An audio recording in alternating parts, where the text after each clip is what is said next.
I am alive and it's good to be alive. What's up, everybody? Today we're checking out the Lesion. This thing is really badass. I have a skin on it, so hang on, let me show you what it looks like without this polearm skin.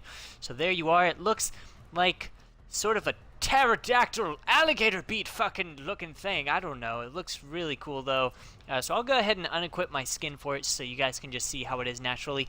This is by far, in my personal opinion obviously, the best pole weapon in the game so far. This thing fucking destroys people. I am so pumped to show it to you guys. So just for starters real quick, I'm going to spawn in a bunch of level 135 chargers, which aren't that hard to kill anyways, but and then once I'm collecting my thoughts and talking to you guys, I'm going to show some more footage of me testing it on some other enemies. Alright, so here we go. I have 20 level 135 chargers here. Oh god, they're spitting at me, how disgusting.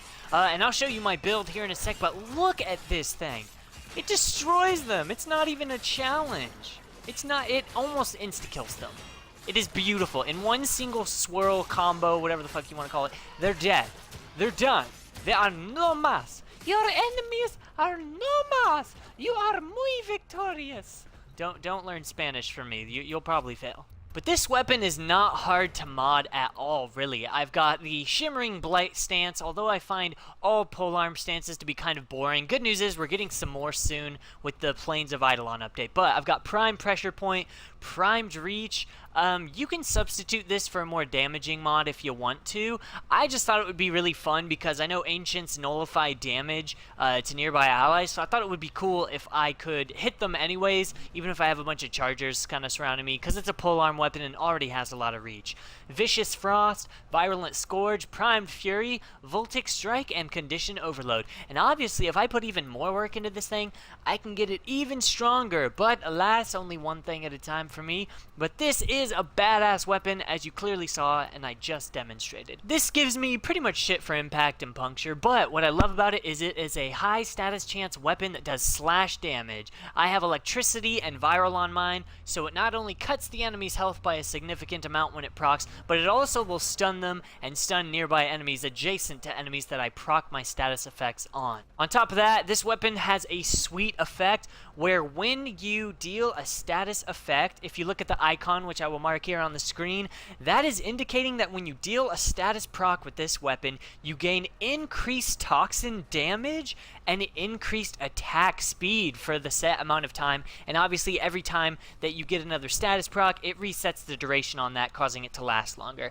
That is amazing. That combined with the Primed Fury and the elements that it already does makes it an amazing weapon, especially when stacked with Condition Overload, because you're dealing then like at least 3 to 4 different types of elemental damage.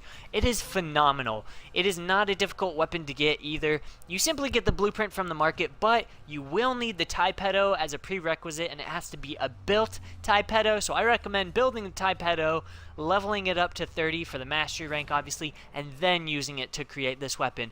But if you like polearm weapons as I do, this is by far going to be your most reliable one as of yet. So this weapon is phenomenal. I have absolutely no complaints and nothing bad to say about this. It's probably one of the best well-rounded weapons that they've added to the game in the last several months, and I honestly love this thing. It's so freaking cool. And this is before, this is before you're calculating, you know, like using it with a frame like Chroma or Mesa, although I wouldn't recommend that, or Saren or somebody else that boosts your melee damage. You can have severe damage output with this thing, and it has immense amount of range. I can only imagine if you got a Riven for it, but sadly the Riven disposition for this weapon is really low, meaning that even if you did get a Riven, the stat increases it's going to give you are probably only going to be in the 20s or something like that.